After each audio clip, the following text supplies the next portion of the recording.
వినమ్మా. సరే అత్తయ్య, తీసుకోండి. మీరు పదండమ్మా.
నువ్వనేది నేను అస్సలు నమ్మలేకపోతున్నాను.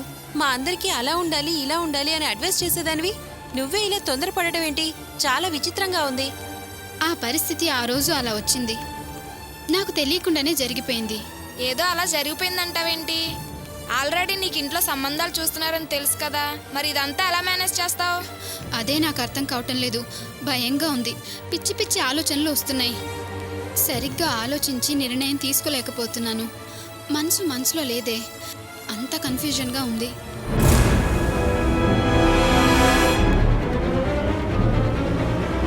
ఏయ్, అది దినాకార్లా ఉందే. అవునే, అది దినాకారే. అవును, దినా దినా దినా దినా దినా, వెనకాల ఎవరో అమ్మాయి నిన్నే పిలుస్తున్నట్టుంది. నన్న? అవును, నిన్నే. ఎవరో నాకు తెలియదు. లేదు దినా, నిన్నే పిలుస్తుంది. ఎవరినో అనుకుని నన్ను పిలుస్తుందిలే. అయ్యో, కావాలంటే ఒకసారి వెనక్కి తిరిగి చూడండి. నీకెందుకు, నువ్వు ఎంజాయ్ చేయి. ఓకే.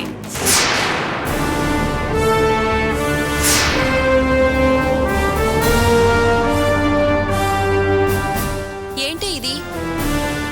మనం పిలిచినా చూసి చూడనట్టు అలా వెళ్ళిపోతున్నాడు. పక్కన ఒక అమ్మాయి కూడా కూర్చొనుంది. అలా నవ్వుతూ మాట్లాడుకుంటూ వెళ్తున్నారు. ఏంటిదంతా? లేదే, తను మనల్ని గమనించినట్లేదు. చూస్తే ఆపకుండా వెళ్ళడు. ఊరికే మేనేజ్ చేసి మాట్లాడకే. అతను మనల్ని చూసింది నేను చూశాను, నిన్ను కూడా చూశాడు, కానీ చూడనట్టు వెళ్ళిపోతున్నాడు. ఈ మగాళ్ళంతా ఇంతేనే. వశమయ్యేదాకా ఒకలాగా, వశం అయిపోయిన తర్వాత మరొకలాగా బిహేవ్ చేస్తారు. పల్లో వేసుకోవడానికి ఎక్కడలేని ప్రేమ చూపిస్తారు. చాలా గొప్పగా ప్రేమిస్తున్నట్టు నటిస్తారు. అనుభవించేశాక అసలు ఎవరో ఏమో తెలియనట్టు మళ్ళీ కొత్త నాటకం మొదలెడతారు. దినకు నీతో అవసరం తీరిపోయిందిగా, అందుకే తను అలా వెళ్ళిపోతున్నాడు. ఆటో ఆటో ఆటో, ఎక్కడికి వెళ్తావే? లేదే, వెళ్ళాలి. ఏ ఆగవే, ఆటో వెళ్దుగా. నాకు ఆహా, వెళ్తానే. ఆగవే, నా మాట వినవే. ఆగవే, ఆగు. ఆ రెడ్ కార్ ని ఫాలో చేయి.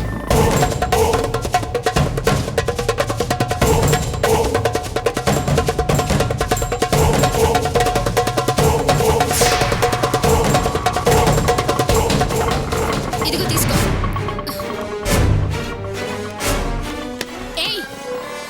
ఏయ్ ప్రియా, ఏంటిది?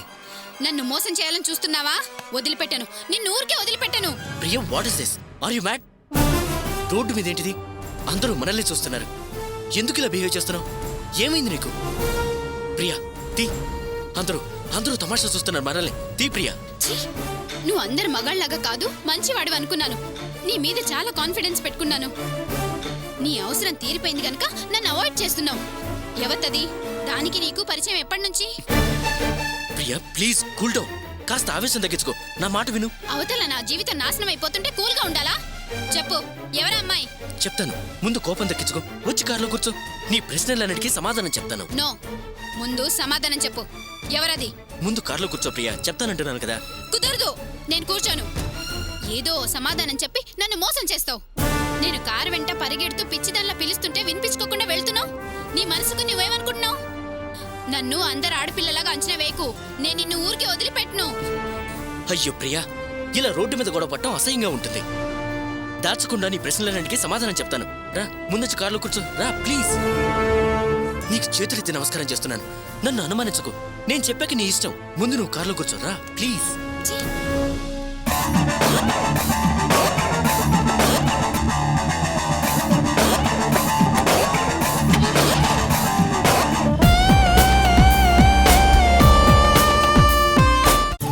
అమ్మా,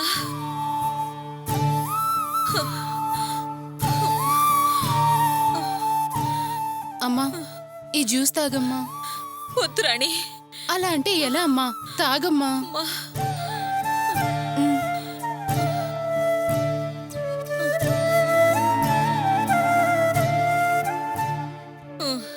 ఇంకొంచెం తాగమ్మా.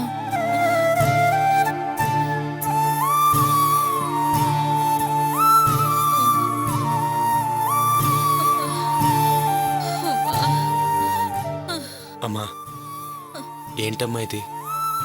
ఈ వయసులో నువ్వు ఇలాంటి మొక్కులు మొక్కుకోవడం అవసరమా? దేవుడి మీద భక్తి ఉండొచ్చు, కానీ మరీ ఇలాగా? నీకు అసలే కీళ్ల నొప్పులు. మామూలుగానే నువ్వు గుడిమెట్లు ఎక్కకూడదు. అలాంటిది మోకాళ్ళ మీద గుడిమెట్లు ఎక్కడం ఏంటమ్మా? నీకేదైనా జరగకూడదు జరిగితే మేం తట్టుకోగలమా?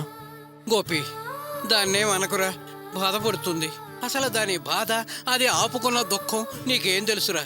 నిన్న మా పెళ్లి రోజని మాకు బట్టలు పెట్టావు, మా కాళ్ళకి దండం పెట్టావు, మేము ఆశీర్వదించాం. అది మాకు చాలా సంతోషంగా ఉందిరా. కానీ నువ్వు వెళ్ళిన తర్వాత ఏం జరిగిందో తెలుసా? ఏం జరిగింది నాన్న? ఏదో నా అలవాటు ప్రకారం హ్యాపీగా ఉన్నాం కదా భాగ్యం, ఇవాళ మన మ్యారేజ్ డే. ఏదో మా స్నేహితులు అందరితో కలిసి చిన్న పార్టీ చేసుకుని ఎంజాయ్ చేసుకుంటామే అన్న. దానికి అది ఏముందో తెలుసా? నీకు అసలు బుద్ధి ఉందటయ్యా? అసలు బాధ్యత లేకుండా ఇలా ప్రవర్తిస్తున్నావు ఏమిటి అని అనరాని మాటలన్నీ అంది, తిట్టరాని తిట్లన్నీ తిట్టింది. అయినా అవేమీ నేను పట్టించుకోలేదు. ఇవన్నీ మనకు మామూలే కదా అని విని ఊరుకున్నాను. కానీ చివరికి ఓ మాట అంది. ఇవాళ పెళ్లి రోజనే సంగతి కూడా మర్చిపోయి ఎంత మాట అందో తెలుసా? ఎందుకయ్యా ఈ బతుకు బతికే కంటే చావటం మేలని చటుక్కులు అనేసిందిరా.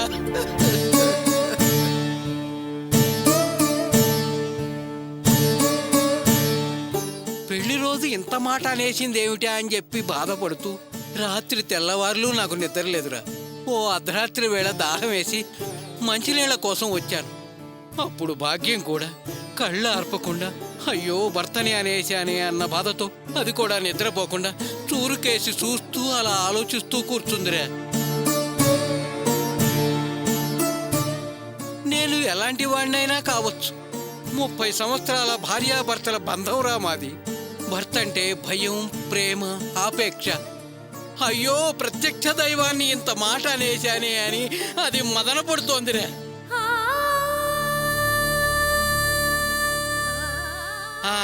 దాని పరిహారం కోసమే అనుకుంటా మొగుడు క్షేమం కోరి మోకాళ్ళ మీద నడిచొస్తాను అని చెప్పి ఆ భగవంతుడికి మొక్కుకుంది.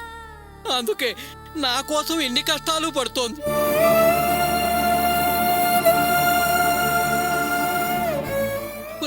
దాని మనసు అర్థం చేసుకోకుండా మీరు తప్పుగా మాట్లాడకండిరా. ఓసి పిచ్చి భాగ్యం, నాకేమవుతుంది? నేనెక్కడికి పోతానే? పాపి చిరాయువు అన్నారు.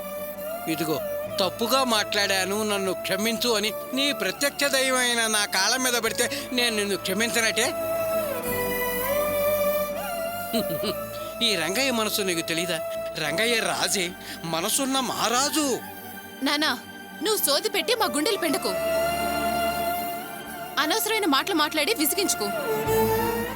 కాస్త అమ్మని మమ్మల్ని ప్రశాంతంగా ఉండని. ఏంటమ్మా రాణి అలా మాట్లాడతావు? నీకోసమేం కాదు నాన్న, అమ్మ మనసులో ఒక దిగులు బాధ ఉంది. ఏంటే నువ్వు అనేది? మీ అమ్మ మొక్కుకుంది నా కోసం కాదా? అవును, అమ్మ మీకోసం ఈ మొక్కు మొక్కుకోలేదు. ఎవరికోసం మొక్కుకుందో నాకు తెలుసు. ఎవరి కోసమే? అమ్మ నా కోసమే ఈ పని చేసింది.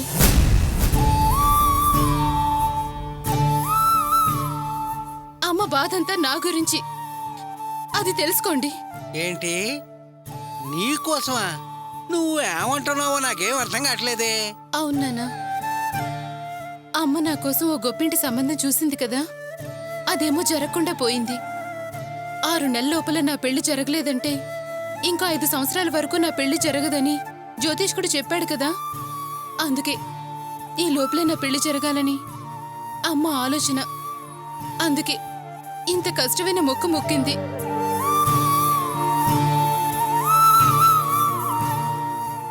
అమ్మా, ఆ జ్యోతిష్యాలన్నీ నమ్మి ఇలాంటి కష్టమైన మొక్కులన్నీ మొక్కుతావా? నాకు చాలా బాధగా ఉందమ్మా. అయినా అవన్నీ జరుగుతాయా నీ పిచ్చి కాకపోతేను?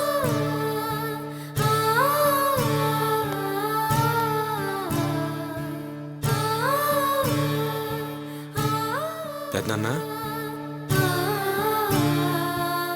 రా. పెద్దనాన్న రా అన్నయ్య. రండి బావగారు, రండి. వద్దు భాగ్యం, నువ్వు లేవద్దు, కూర్చో. ఏంటి భాగ్యం నువ్వు చేసిన పని? భక్తికి కూడా ఓ హద్దుంటుంది. మనమేం ఋషులమా కఠినమైన నియమాలు తీసుకోవడానికి?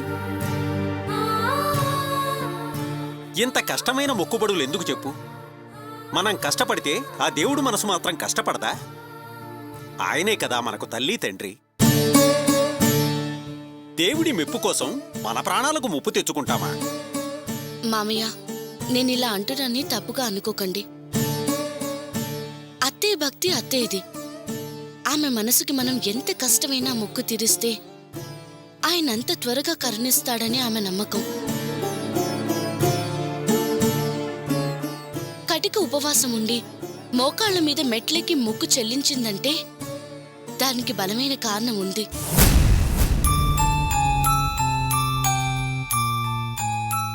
మావయ్య ఓ కారణం చెప్పారు, రాణి మరో కారణం చెప్పింది. కానీ అసలు అత్తయ్య ఎందుకు ఇలా చేసిందో నాకు తెలుసు. వాసు కోసం నా కోసం అత్తయ్య ఈ మొక్కు మొక్కుకుంది.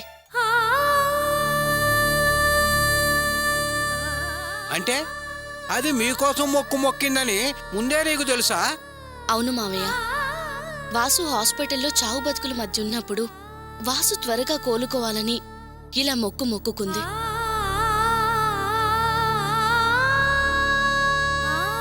ఏంటమ్మా ఇది? నా ప్రాణాల కోసం నీ ప్రాణాలు పోయి మొక్కులు మొక్కుకుంటావా? నిన్ను చూస్తుంటే జాలేస్తుందమ్మా. మావయ్య, వాసు హాస్పిటల్లో ఉన్నప్పుడు మనం అందరం బాధపడి ఉండొచ్చు. కానీ ఆవిడ కన్న తల్లి. ఆవిడ మనసు ఎంత విలువెల్లాడుంటుందో మనకెవరికీ తెలియదు. అందుకే ఆ గండం గట్టెక్కాలని ఆవిడ అలా మొక్కుకుందేమో. అమ్మా అర్చనా, నువ్వు కరెక్ట్గా చెప్పావమ్మా. భాగ్యమక్క తన కొడుకు చల్లగా ఉండాలని అలా మొక్కుకుంది, కానీ వాసు కోసం కాదమ్మా.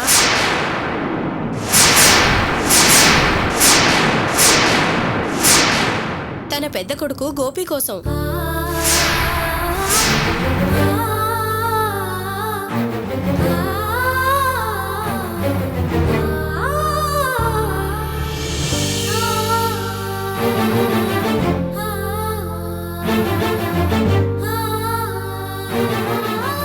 గోపికే కష్టం కలగకూడదని, ఏ ప్రమాదం జరగకూడదని, నీ కడుపులో బిడ్డ చల్లగా ఉండాలని భాగ్యమక్క ఈ మొక్కు చెల్లించింది.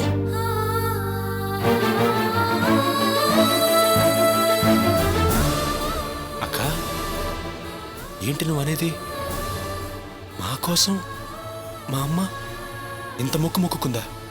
అవును గోపి, నీకు అర్చనకు జరిగిన అపశకునాలు ఆమెను భయపెట్టాయి. అందుకే ఆమె చాలా బాధపడిందయ్యా. అక్క అసలు ఏం జరిగింది? గోపి, అసలేం జరిగిందంటే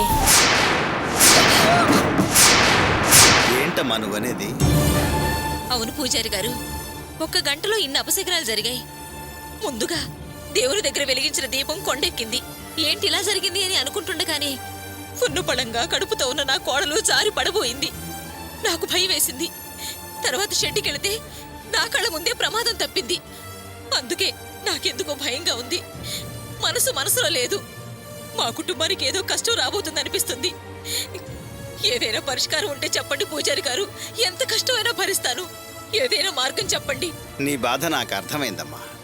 గండాలు ఎన్నైనా గట్టెక్కించగలిగేవాడు ఆ శివయ్య ఒక్కడే. దీపం ఆరిపోయింది, నీ కోడలు పడబోయింది. అవును పూజారి గారు. నీ కొడుక్కి ప్రమాదం తప్పింది. అవునండి. దీన్ని బట్టి ఏమర్థమవుతుంది? నాకేమీ అర్థం కాకనే మిమ్మల్ని అడుగుదామని వచ్చాను. అదేంటో మీరే చెప్పండి పూజారి గారు.